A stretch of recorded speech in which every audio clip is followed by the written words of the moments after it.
Yeah. My God of the Week Uh-huh. is Brian Hayes of Overdrive fame. Oh, second AZB, reference. Yep. because he is spearheading. Mm-hmm. He is the guy who is starting the ridiculous but awesome dialogue of Sidney Crosby to the Toronto Maple Leafs. I don't know, man. Why can't it happen? I mean, we talk about it all the time, going to Colorado. Why not Toronto?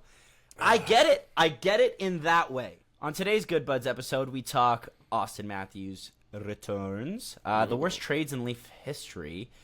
God of the Week, Brian Hayes planting the Crosby to Toronto seed, which is always fun. This is egregious. Numbers game 2.0. News around the league, including the Four Nations face-off. Let's go.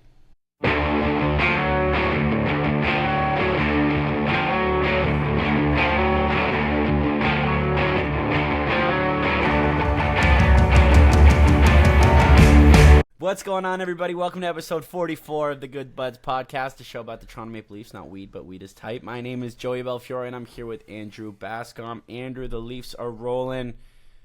We're winning. Yes, How we are are. You feeling about it? How you feeling?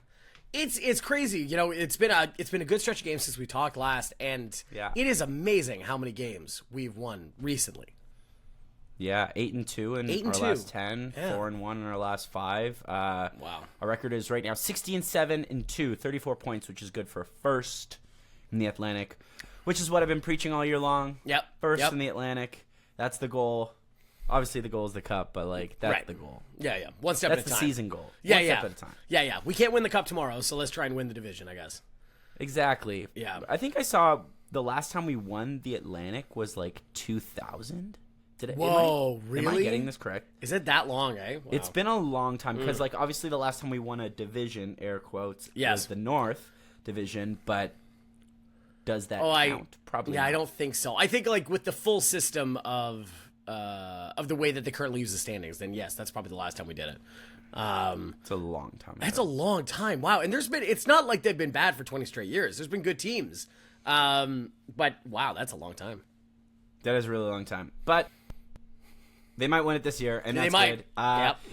They host the Nashville Predators last night, winning 3-2. I was at the game. That was a game of, I think, two halves, I guess, if you want to split it down the middle. Yes. I thought the first and second period we looked fully asleep. Like fully asleep, and I don't want to say that Nashville was all over us or outplaying us. It didn't seem like that. It just seemed like sloppy hockey that no one wanted to engage, no one wanted to take the reins, and it wasn't until the third period where it just completely flipped. Right. Yeah, no, absolutely. And even going at the end of the first, being down 1-0, that goal too is okay. Oh my God. Yeah, okay, what are you gonna do? You're not mad at that one. No, you're not. It's not that was the end of a 2-minute onslaught where they were just pummeling us, and it's it's one of those. Okay, that's fine. And so when you see the comeback happening, it's also equally not surprising because it feels like that was just the part they had to wake up for. Because you're right. That first half of the game was not going to make the highlight reel of the season. Yeah, and Nashville's not a good team. I mean, they've kind of just been floundering this year because they were a playoff team last year, and it's not like they don't have the pieces, right? They've got one of the better goalies in the league.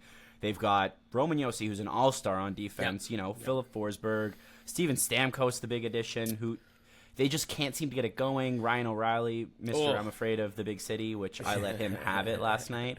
And you do see some, Toronto Maple Leafs Ryan O'Reilly jerseys in the crowd. But I was giving it to him. You know what? A few others. It's just so funny. You could have told me Ryan O'Reilly didn't play last night. I swear to God, the announcers said his name once at home. It's a real go show for that team that spent a ton of money. Yes, they were already pretty good to begin with. Like you're saying, they're a playoff team last year, and then they spent a lot of money in the offseason. And with Barry Trotz, that every guy was like, you got to get Barry Trotz. This is great. And Barry Trotz's like, I want to run a team. And they're like, okay, that's also good. You can do that. And now this year, what in the hell? What a disaster. Yeah, so it always kind of felt like we're going to win this game. We're going to come back. Yeah. Even though we just kind of weren't there. And, second intermission, I was just kind of like, what the fuck is going on? I was sitting in the Leafs shoot twice end. Nice. So I was giving it to Saros at the beginning of the game, and then I kind of took a break because he's down at the other end of the ice, and yeah. You know, he can't hear me at that point. I like to think he can hear me when I'm in the right end. And then I just started, you know, UCing and like Sarosing like pretty loud, like you know how I do. Yep. And then it happened. Then Auston Matthews decided to. I think it was the first time we saw Auston Matthews all year long. That's how I felt. I think it was his best game since he's been back for sure. You know, the Chicago game was a little tentative. This one's really good, even though we haven't seen the shot. And I know that I wonder how long that's going to be like a long-standing thing of like, you know, he's just not gearing it up. But he played so well and physically because there was that highlight going around from the Chicago game on Monday where he took a hit and kind of winced and he's like, you know, whatever. And everyone's like, oh, fuck, this is just going to be all season. No, in the Nashville game, he looked pretty physical. Like he was moving stuff around. And that goal is just, he makes people look silly. He makes all-stars look silly. Oh, yeah. Gustav Nyquist just looked silly. Four Nations face-off selection, Gustav Nyquist. I'm sorry, you're right. We have to say that now. Yes, that's the title we have to say before players' names. Just undressed him and kind of like, I thought Saros looked like he was going to, like Saros thought that Matthews was going to do something completely different, and Matthews just let the puck glide through the 5-hole. It was gorgeous. And then from there, I started getting on him even more. You know, a few vodka sodas in, a few very extra large beers in, and I felt like, you know, I had a part in it, as you know how I sometimes can feel. The seventh man, or whatever we're gonna say in hockey. Yeah. That's amazing. I will say, just Joey is not just saying that. If you go to an ACC game where Joey is there, you will hear him no matter where you're sitting. I swear to God, it's two things. It contributes that you are loud and the place is quiet, but like you, oh man, I can only imagine, especially with the comeback too, that you were probably very present in that. Yeah, and it bothers me that the place is quiet, right? Oh yeah, I feel like all right, do something about it. So if I'm there, I can do something about it. And obviously you need some stuff to go your way in terms of like the team actually, you know, presenting something for you to get loud about. It's kind of hard, like after that second period, to get the crowd going. But when you're scoring or, you know, a hit, a fight, whatever it is, things get the crowd sparked. And then if you're in the building, you have to be the one like, yeah, I understand Toronto fans are quiet. Yep. Well, I'm here. Let's do something about it. So yeah. That's a good point. I would say two things about going to a game. But, okay, first of all, did you see a lot of Nashville jerseys?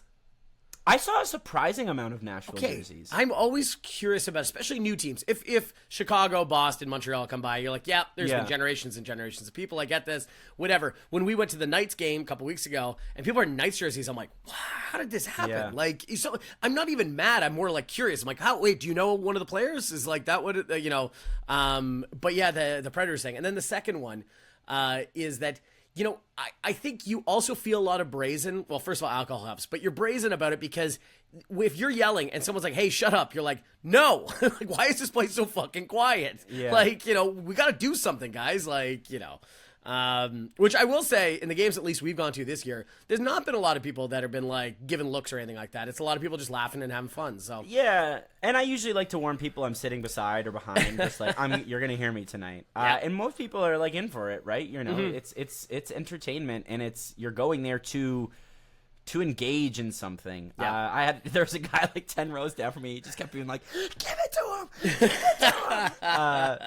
Which is a lot of fun. Yeah. But yeah, like, you know, and you and I have been to a game in Nashville where the crowd does get going. It's loud there. Yeah. They got a really good home ice advantage. It's right on Broadway, which anytime you see Nashville, if you've never been to Nashville, anytime they show you a picture of Nashville, that's Broadway. It's like the big street with three level bars and stuff like that. It's a crazy street, and it's right there. So all these people are just peeling out of these bars drunk and going into this game listening to country music. And it's like a real vibe. Like, it's really good. Yeah, it was a lot of fun. Mind you, the game we did go to, the Leafs lost 3-0. We couldn't even grab a goal. This was a few years ago. So that was annoying. Yes. But yeah, they do for a newer team with, you know, Nashville's not necessarily a hockey city. Right. It makes you feel like it is. Mm-hmm. And yeah, it did translate because I think there were a lot of people traveling up here when you do see, groups of 3 or 4, like families coming up or groups of friends all in Nashville jerseys. You just have to think they must be down. I mean, no group of friends from Toronto are like, we all like Nashville, the Nashville Predators. We all made the decision one day. Yeah, that we're in on Nashville. That's this famous hockey town. Like Wall, I think, played. This has been the whole season in a nutshell for Joseph Wall, who I think has the 3rd highest save percentage in the league at this point. Hey, that was okay. Like, you didn't do anything horrible, and you won. That's great. Yeah, he's been steady. I think steady is kind of like the right word. Yep. He hasn't. I feel like if I'm gonna give one word to each goalie, like Wall has been steady, Stolarz has been remarkable. That's good. I like that. And I want to talk about the goaltending in a bit because this tandem is getting quite a lot of credit, but I really loved one of the highlights of last night's game, too, was Wall got run up on a little bit due to, there was it was a little bit of back and forth, but Wall got the end of it, and Marner was the first guy in to two-hand the guy, 5 feet away from Wall, and I thought, wow, this is something. If that is not the example that they are playing a different style, it's Marner going 2 hands on this guy. Yeah. It's just nice to see. Oh, yeah.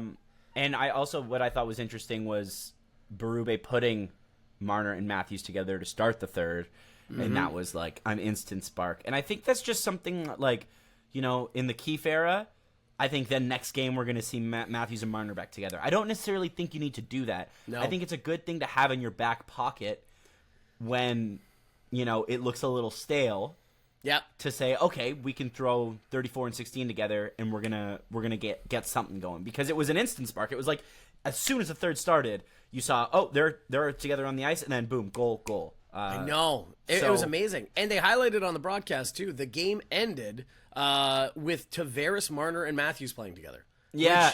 Which I don't have a memory of that ever really happening. You know what I mean? And I was like, wow, there we go. If that's not a sign from Berube, especially for JT, that's like, whoa, that is something. There's a real, it is remarkable to see when you notice it. You're like, whoa, that is something.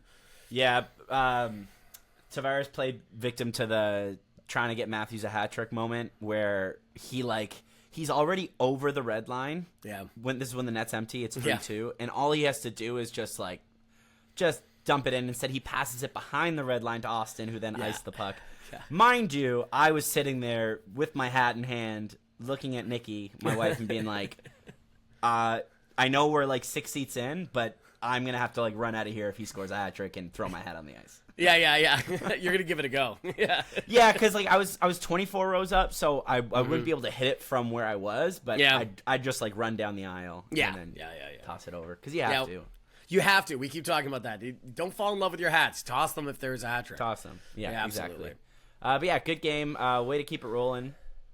And, the injuries are still an issue. Boy, I think they. Our better players have returned, Matthews and Knies. But now the big one is Jake McCabe, who they've just announced that he's not going to be playing tomorrow against Washington.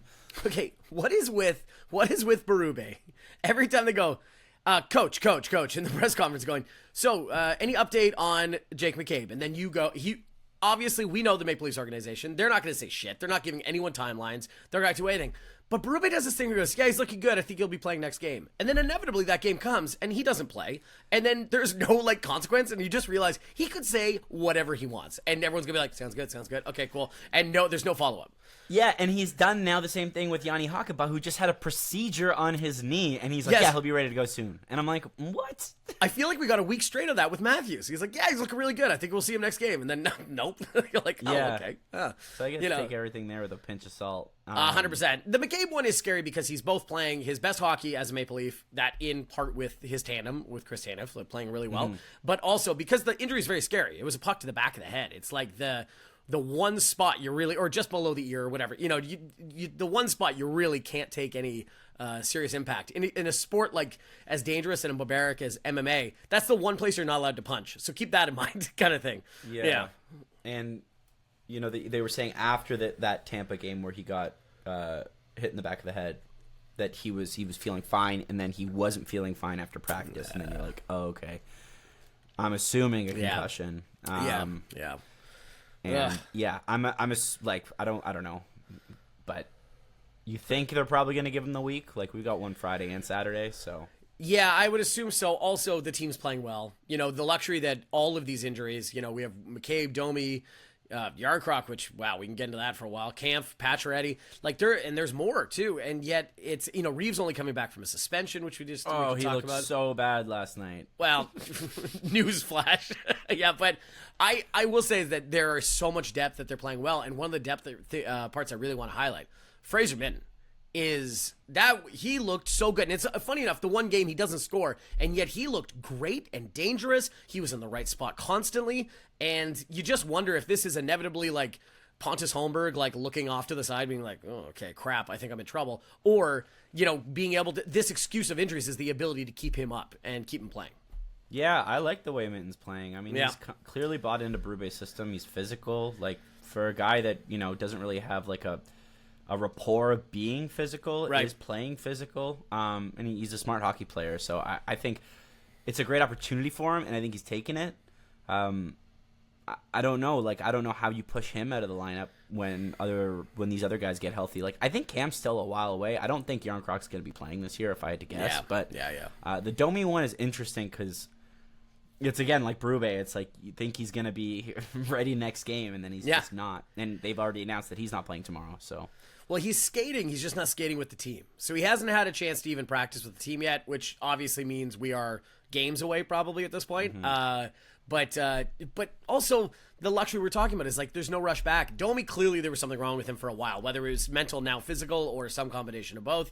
This ability to give him some time off can only benefit everyone involved, because now you have young guys that's got to play. It also helps you solve a problem that is Nick Robertson. Like, what do you do with Nick Robertson is going to be a thing that I think we're going to talk about for 2 straight weeks, because Berube seems less keen to play him on a second line where he could be really dangerous, but he understands that Marner and Tavares, or whatever combinations on our second line right now, it's tough when you put Nick Robertson there because of defensive liability, and putting at least Pontus Holmberg there is like, well, at least he's gonna have some defensive responsibility. Mm-hmm, That's fine. I get that part of it, but you also need to figure out what the hell you're gonna do with them, because when all these guys come back, he's going somewhere. It's probably not in the lineup.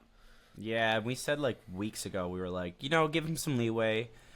And we said, give him like 20 games, and if it's still not happening, then it's a conversation. And now we're almost 30 games in. Yeah. Are and we that 30 goal, games in? Well, let's do the math here. 16, 17, so it's 23, 25 games in. Yeah, so almost 30 games in. And obviously the injuries give him that opportunity that like he's not coming out of the lineup until we're healthy. But yeah, it is a conversation if the production continues to just kind of... will not be there. Like, like he scores the goal this week, and his yell, you could hear on the and you're like, God, that guy's monkey on his back is huge. Like he is so relieved. He's all, thank Christ I scored. I don't think I've ever seen anything like that before. Like losing his mind. It was a really nice goal though. That was like, that was a really nice goal. Well, it's a goal scorer's goal. Like, it's one of those ones where, like, clearly a talented guy can only put that puck there. And I don't know why I really want to see him pay off. It's because he's young or whatever, but he's just really gone through it. And it's, I can't really blame the organization if they're like, yeah, it's time to move on. They're like, well, yeah, you gave him a chance. I don't know what to say.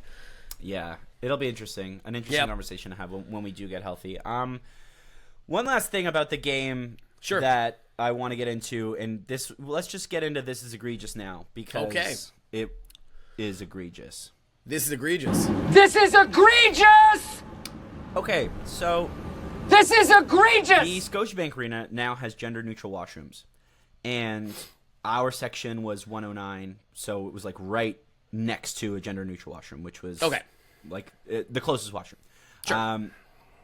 The amount of ridiculous things I heard in line for that bathroom about gender-neutral washrooms is insane. And I don't want to get into like the specifics because I don't even want to say what was said. But just like, it's always, men behind me saying insane things. And it's egregious how insecure you have to be. That's the word that comes to mind. How insecure and how much of a little boy baby you have to be. And, it's difficult because, like, at the time you want to turn around and just punch the fucking guy in the face. Yeah. I do love going to Leaf games, and being banned from the ACC or Scotiabank would devastate me. Yeah. But at the same time, you just like grow up. Yeah.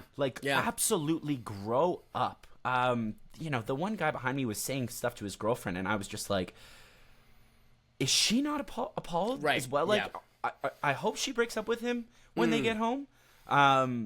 It was, I kept saying it's unbelievable, and Nikki was saying to me, like, is it though? Is it really unbelievable, like, with this crowd? And I'm like, no, you're right. That's the wrong word to use. Insane, childish, insecure, ridiculous, egregious, man. Egregious. It really pissed me off. And I just want to, I just kind of wanted to say how ridiculous that was and how disappointing it is. Just fucking grow up. It's so silly. And it's funny. It's like you'll have these conversations in your head of things that upset you, and if you knew you got 5 minutes with the person, you could be like, hey man, like, there's reasons why, and then you'd be like, oh, those are all pretty rational. I get that. It's not as scary as I think it is. You're like, no, it's not. Because like one of the biggest first of all, I just want to make it clear what Joey's saying. Not all washrooms are gender neutral. Some washrooms are gender neutral. Then there's gendered washrooms for people that have an issue with that. But they're too lazy to walk to them, and so they instead make snide comments. And that's fine. Whatever. But the other one is, this is one of the busiest arenas in the whole world. It hosts a hockey team and a basketball team and many, many concerts in between. And those concerts and games and whatever deliver different genders and different type of people and diverse amount of people. And that gives the stadium, the operations, the ability to change what they think is necessary based on who's coming to the show. So there's an operational aspect, and you almost want to shake the guy and go like, you're probably I'm going to go with finance. You understand this, right? It's not some kind of like weird woke agenda or whatever the hell you're scared of. It's just an operational thing, and that's pretty cool too, right? And you're just like, you just want to shake people. I just can't believe how people are just scared of change. They just hate it, and it's so silly. It's so silly. It's not, and I'm giving them the benefit of the doubt that it's not like just pure hate. I'm just saying change, but very, very silly and egregious. Ridiculous. Egregious is the right word. Yeah. Yes. Although I will 100%. say some guy was also just smoking a cigarette in there. That is I such got a classic. into the stall and I was like, what the fuck? A guy, no in and out policy, can't last 2 hours with a cigarette. That guy, what a king. I always used to joke that the Gardens, people used to smoke all the time in the bathrooms. It reeked in there because the troughs from urine, which are just open, drains that you pee into, and people just smoking cigarettes, and everyone looked like Pat Burns. Okay, so my egregious, this is egregious because it just hurts me, but I think it's a necessary thing. The Overdrive guys did a poll of the worst trades in Leaf history, and I thought this was very interesting, the choices they made. And so I'm going to read out the choices, and you let me know what you think the worst one is, and if we missed anything. But I think these are pretty good. Okay. All right, Tom Curvers to the Devils for the 1991 first-round draft pick, which ended up being Scott Niedermayer. Andrew Raycraft for Tuukka Rask, of course, we've all talked about that lots. Wendell, Matthew Snyder, and DJ Smith, which makes you go, oh, that's pretty good. That's a pretty good return. Smith. But it goes to the Islanders for lots and lots of stuff, including what was the 1997 first-round draft pick that was Roberto Luongo, who also didn't play for the Islanders, but whatever. Kessel for essentially what became Sagan, Jared Knight, and Dougie Hamilton. Oof. And Alex Kerfoot and Tyson Barrie for Nazem Kadri, which I thought was actually a very good addition into that, because in hindsight, you're like, oof, wow, whatever. What are you thinking here, Joey? Yeah, it's interesting because like you want to put yourself in the mindset at the time, right? Before this unfolds and you see, how it worked out. Because at the time, I thought the Nazem Kadri deal was necessary. Yes. He was getting suspended year after year. The availability in the playoffs was non-existent. We needed help on defense. We needed more offense from our defense. Tyson Barrie was supposed to be that guy. Alex Kerfoot was a Swiss Army knife who I think got a bad rap in Toronto, but I really liked what Alex Kerfoot brought. And then obviously Kadri goes and wins a cup, so it makes it look even worse. Yeah. So I'm not going to pick that one because I thought at the time it was the right deal. It did not work out. I'm so glad you said that because I agree with you, and I think that's like a very big, I don't know, like Dubas narrative thing, and I don't really care what to. You're buying high on Tyson Barrie and you're selling low on Nazem Kadri. That at the end of the day is kind of how it went, and that sucks. But you do understand why they made that deal, like why you needed those players, and all three of them are still in the league and haven't fought. It just didn't work out. So yes, I agree with you. Yeah, the one that for me is like, oh my god, is the Andrew Raycroft for Tuukka-esque. Yeah. Just because of how poor our goaltending was from that moment on. Mm-hmm. After Belfour, I think it was Andrew Raycroft. Was he the next goalie after the lockout? It was around that era. It was either that year or like a year later. Wait, where does Toskala show up? Yeah. After Raycroft. Okay, thank you. Yeah. So, and just for how steady Tuukka-esque was for so long and how just crap ass our goaltending was, and still kind of, until very recently. So I just thought that was the beginning of where goalies come to die in Toronto. Yeah. So for that one, it's that one for me. I think the Niedermayer one, I was 1 year old, so I can't really. I understand Scott Niedermayer became a Hall of Famer, but like at the time I was a baby. And the Kessel one is interesting, but again, we're talking about a really shitty era of Leafs hockey, and I thought, this team needed a superstar. Kessel was that, but we just did not address anything around him. And I still think Kessel had a great Leafs tenure. I love Phil Kessel, but we did not have any other piece in place around Phil Kessel to have a successful team. So I don't think necessarily that trade itself was horrendous. I'm going with the Raycroft for Rask. Okay. Not to repeat everything you're saying, but I completely agree with you for almost every reason. I think it's that one because it's just a pulling your pants down of your scouting department because one goes, yeah, you want to do a 1-for-1 goalie deal? Yeah, okay. Because I believe we're getting the better goalie. It's like it's almost a very mono-on-mono thing. It's like, oh, wow. That, I agree, is the worst because, we took a bet on the wrong horse. Like, that's just how it's going to go. The trading a player for a first-round draft pick, I don't think too much about that. So Curvers for Scott Niedermayer, it's because of the hindsight where we go, oh, wow, it could have been Scott Niedermayer. Yeah. Well, we also could have not taken Scott Niedermayer. Who knows? And also, it scares you right now because of the number one draft picks we are missing now on our roster. It's like, so if one of them becomes the next superstar, are we going to look back on, well, that's kind of shitty. I don't, whatever. And that's why also the Luongo thing is out. The Kessel one, the only thing that I won't say is the worst trade about that is because the reason they made that, or because they made that trade, actually ushered into this current amount of Leaf hockey because they went, oh shit, if we're bad, we can't save it with one player and trading all our prospects and draft picks and stuff like that. We need to be bad so we can start again. And that Kessel experience made them go, oh, let's hold on to all these guys. And then look what happened. So I think it's unfortunate that Phil Kessel is like the martyr because I think he tried his hardest, but it's not his fault. But, well, not his hardest. Well, I mean, I think he did. It's just his hardest did not look like his hardest, but I think he was trying his hardest. He used to win those conditioning, competitions or whatever. And you're like, we have to study that guy's brain when he dies. Like it is just him having like a can of Coke and a hot dog, and then like going to run a 10K. It's like unbelievable. Okay, so there you go. That's my egregious, but I'm glad we're purifying ourselves of some bad trades. That's always nice. Nice. Speaking of trades. Mm-hmm. There's been a couple of reports the Leafs have kicked or will kick the tires on Nazem Kadri. Okay. I don't understand how this works. Like, sure, I would love Nazem Kadri to be back in blue and white. I would love that. Yes, but great. You're taking on 5 more years of a contract over $7 million for a player who's, 34 years old right now? So, how does that work? If Nazem, if he had 2 years left on his deal, sure. Yes. But he doesn't, and I just don't understand how this works and what you're giving up. Well, that's exactly how I feel about this, where it's going do you want Nazem Kadri? You go, sure. He just plays on the Toronto Maple Leafs. Yeah.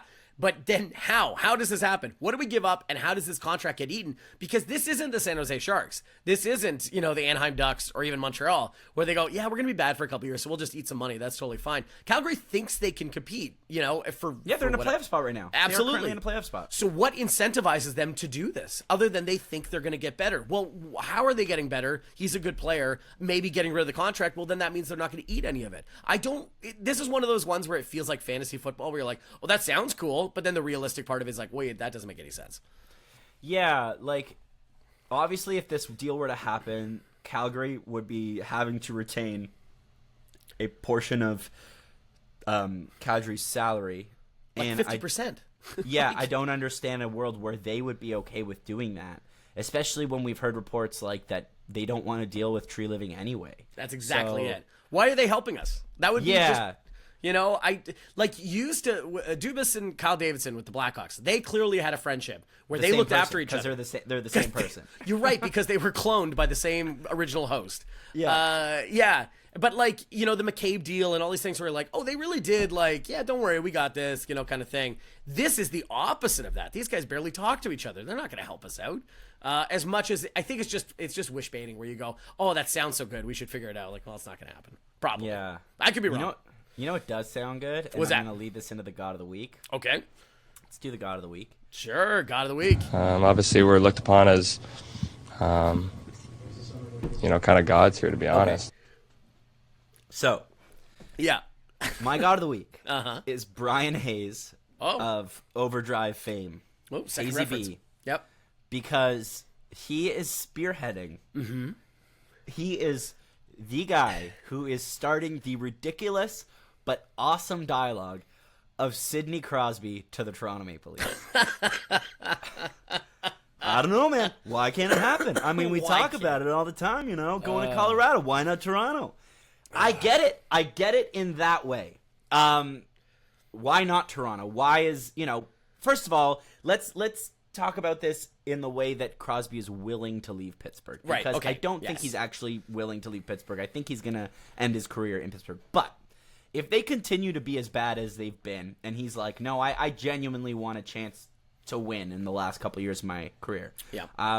Everyone has this foregone conclusion that it's going to be Colorado because of his, friendship with Nathan McKinnon, and they need help down the middle. Yeah, because guess who also needs help down the middle? Ooh, the Toronto Maple Leafs. Yeah. Guess who Crosby also has a friendship with that he trains with in the offseason? Mr. Mitch Marner. Interesting. Yeah. His also future right winger on the Team Canada. Yeah, exactly. So my thing is, okay, I just thought it sounded good. when Crosby got drafted in 05, Yep. it was 05, and the Leafs were in the beginning of their horrendous mode for a long, long time. I always used to say, I want to buy a Leafs jersey with Crosby on the back because it's going to happen eventually. Wow. And now that Brian Hayes is alone spearheading this as just to get the conversation going, it makes me excited. Let me ask you, what are you giving up for Sidney Crosby? Just as a fun exercise. Oh, wow. I've thought about it. You have, eh? Yeah. Okay. He's got 2 years left, $8.7 million. So not... Wait, does that not count? The worst... That extension you signed, that's part of that?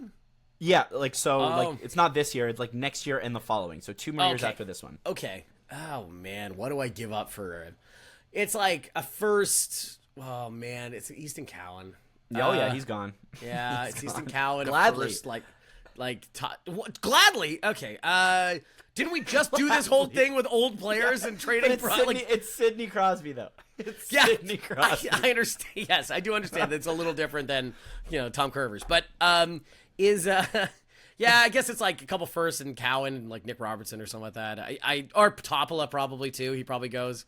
It's a huge haul. Yeah, it's a huge haul, and you think okay, Dubas, you're gonna give some people that Dubas and Wes Clark drafted because they like those guys. Yeah, so there are some guys in our organization that they believe in. It's Cowan. Yeah. It's I think Artur Akhtiamov. Yeah. And yes, he's been fantastic. But if this goalie depth is as great as we say it is, with Wall and Hildeby and now Stolarz coming on, you're okay giving that up. Yep. So it's Cowan, it's Akhtiamov, probably Robertson, which I think we're fine with. Whatever, yeah. And then probably we don't have a first this coming year, so probably a second this year, and then a first the following year. And then you get Sidney 25% retained. There you go. Done. Oh, 25% retained, too. I like that. Well, yeah, because now this is what we're talking about with the Kadri thing.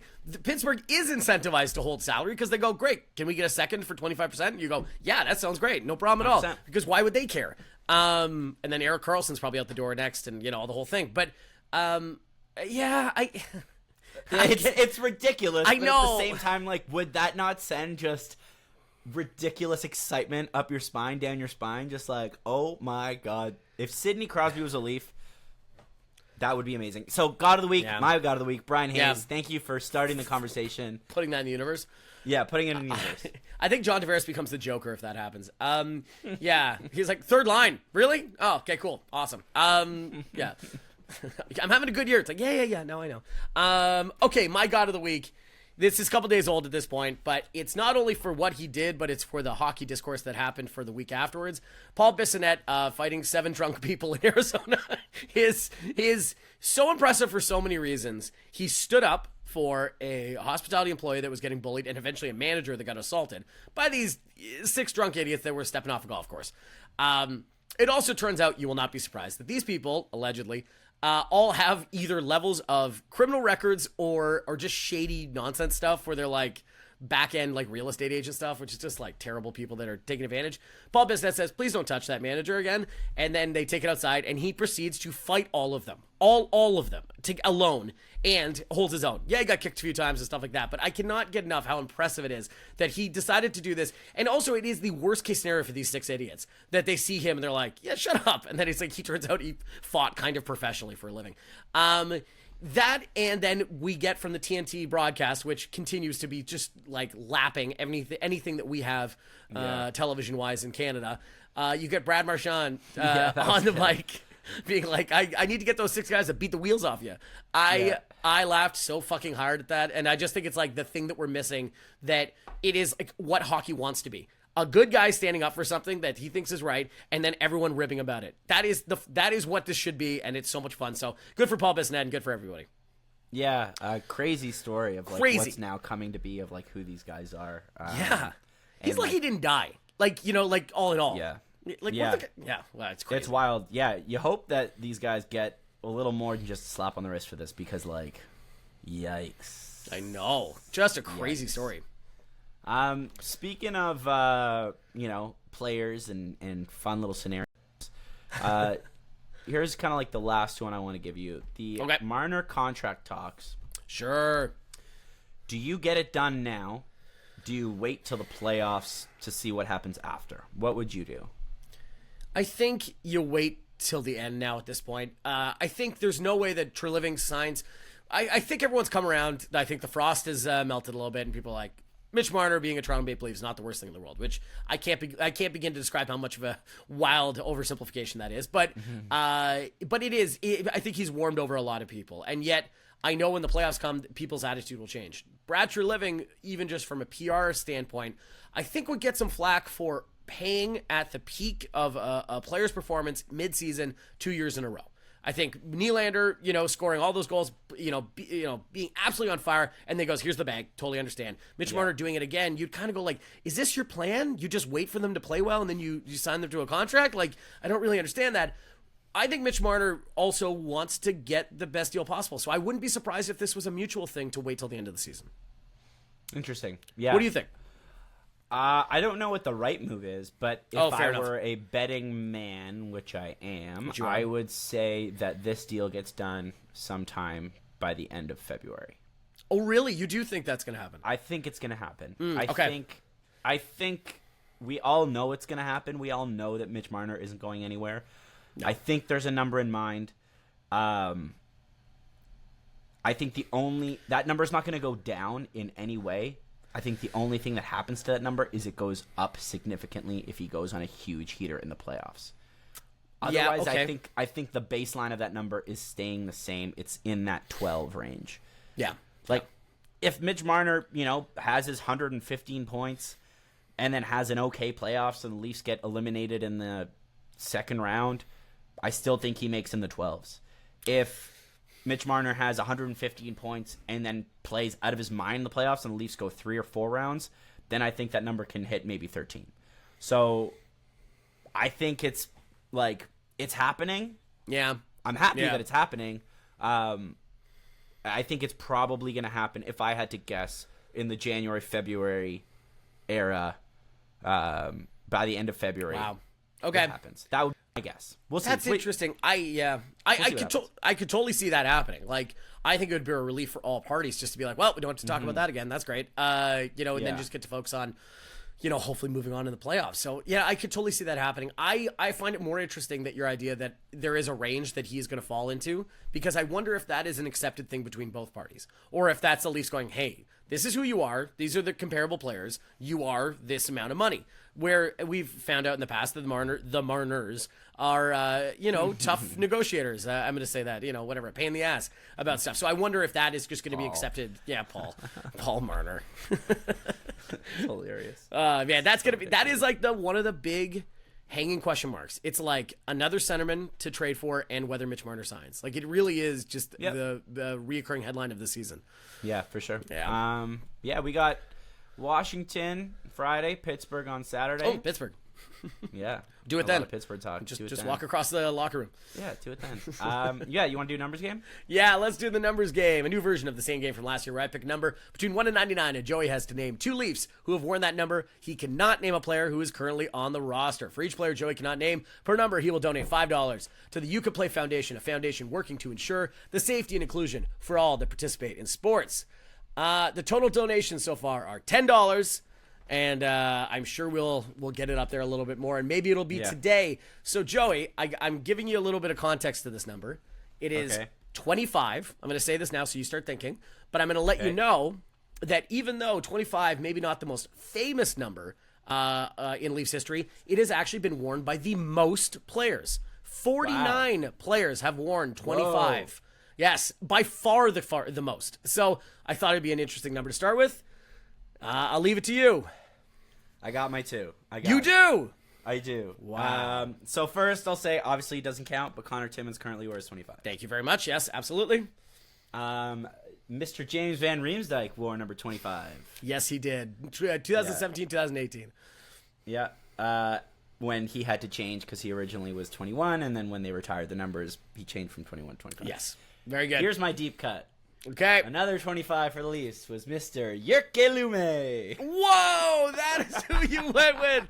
2002, 2003, Jyrki Lumme. Wow. What Number 25. I would have... How in the world is that how you remember that?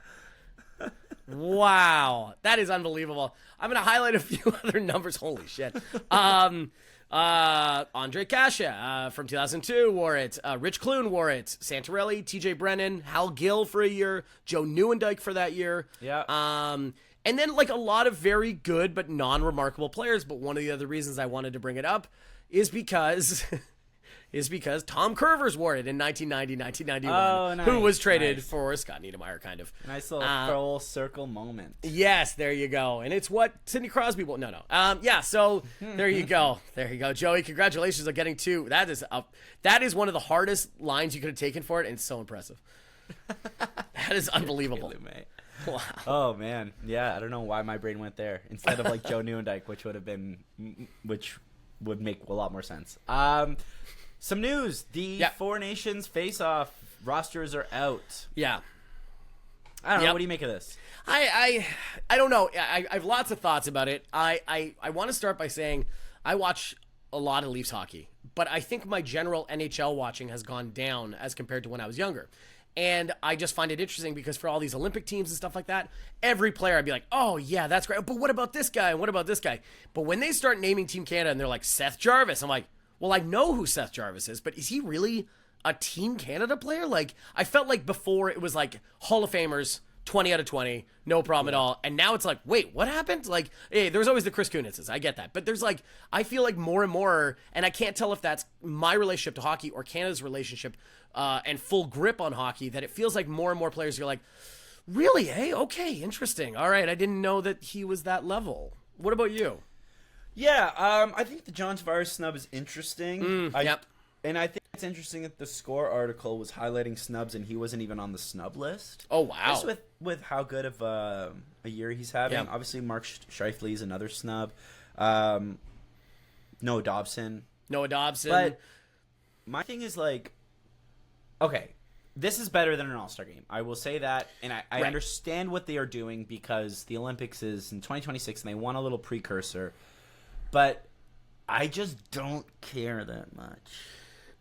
Honestly, Joey, I don't blame you. I agree with you. So people don't know, there's a Four Nations face-off, which is Canada, the U.S., Sweden, and Finland, are all having national teams that are going to play off for each other in a small tournament that is replacing the All-Star game week that they usually would have had. Now, as an idea, yes, 100%. Get rid of the All-Star game. Better. Who the hell cares? All our All-Star games kind of suck at this point. So that's totally with you. But it does just feel less than, we just waiting for the Olympics, right? Yeah, like I'm like, yeah, wake me up in 2026 for this thing. Also, it's so hard to like have a tournament like this without Russia, just because of what Russia's, what players that they bring to the table. Yeah. And if you're truly talking best on best, like Russia would be in that conversation. And now Czechia would be in that conversation too. So I think like it's interesting, it's fun. At first, I was like, oh, I would like Tavares to be on there. But then at the same time, I'm like, no, I would actually don't want people to be injured. And I get we've got, Marner, Matthews, and Nylander going. So just like, as long as everyone stays healthy. And Yanni Hakanpää. Thank you very much. Do not ignore the Hakanpää. Yeah. We have a player from each team, which is amazing. One. Yeah, and then like, okay, so third goalie. Montembeault, I don't get at all. I do not get that. There are so many other options, like Logan Thompson, who's probably playing the best hockey out of any Canadian goalie right now. Yeah. But, like, wouldn't you put someone like Fleury, who, like, the third goalie's not going to dress? No. Third goalie is not going to play in a game. So, like, wouldn't you rather someone who, like, has been there, has some national team pedigree, like, is great in the locker room? That's what I would have thought, but instead they went Sam Montembeault. Obviously, I'm, like, super biased because I hate Montreal. Yeah. But, yeah. I don't get that at all. You're right. Talbot, Thompson, Blackwood, Fleury, Kemper all have higher save percentages than Montembeault. I get the idea that like if the third goalie is playing, something bad happens, so like probably not going to matter. But it is, and maybe they just went with the young guy, but that would have been Thompson as well. So I don't really understand it. Other snubs that we keep hearing about is Evan Bouchard, which whatever. Zach Hyman crying so hard. Oilers just crying. I know. Well, because Zach Hyman also. Yeah. Right fucking now. Right fucking now. You don't want a Bouchard bomb? It's got a hell of a slap shot, supposedly. But Zach Hyman scored 70 goals last year, not on the team. I think that's just a general understanding around hockey, going like, yeah, he scored 70. Isn't that 70 goals? Yeah, he's not on the team, though. Like everyone's just, like, moved on so quickly. Like, yeah, whatever. And then Connor Bedard, I think, is the same argument you'd make for the third goalie being a young guy. Is like, do you get him there just to be in the room and be in these practices? And so that in 2026, he is second line, you know what I mean? Or something like that. Yeah, but if you're arguing Connor Bedard, you could be like, well, Macklin Celebrini's having a better year. Like, why wouldn't you just go that way? Man, that is so funny. We have not talked about him on this podcast, but what he's doing is unbelievable. He looks so cool. good. Holy really cool. hell. Yeah. That and I just wanted to say on a kind of a last NHL note too. Do you see that Alexander Ovechkin was skating today, 17 days after he broke his leg? He was full pads. See that. Full pads, stick in hand, whole thing, and you're like, oh, what in the world? What is this guy made of? He's like Wolverine. Russian machine don't break.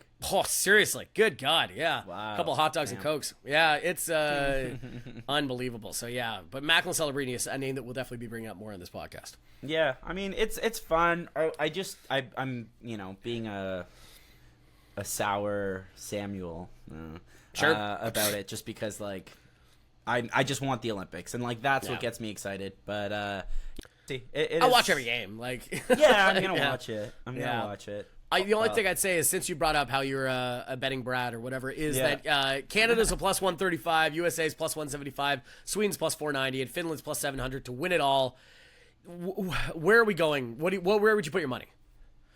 So I think USA's the best team on paper, obviously with the goaltending, but like Sweden at 490, give me Sweden at 490. There's a weird gap in there that, like, I understand Canada being plus 135 is because most Canadians will be placing the most money on this, but that is a weird gap from 175 to 490, and I agree with you. I think Sweden, there's real value there, whereas Finland, no respect to our Lord and Savior Yanni Hakanpää, but like the fact that he's making the team is like, oh, so they don't have a lot of defensemen, do they? Yeah. Oh, interesting. Okay, they don't got much. Okay. Sweden does not have that problem, other than they do inhabit like 6 defensemen that are all basically forwards. So. It should be. I don't know. It should be very interesting. The USA's goaltending though is just like night and day. All 3 of the guys are unbelievable starters. Yeah, except Swayman, who looks like a piece of crap this year. He does, except watch what we're saying now, because under the new coach, they're playing everyone's playing better. I'm like, oh fuck, great, awesome. Yeah, they're back. I will shut up. All right, that's all the time we have today. If you've made it this far, thank you so much for listening. We appreciate the hell of all you good buds. Thank you again. And, goalies go. Goalies go.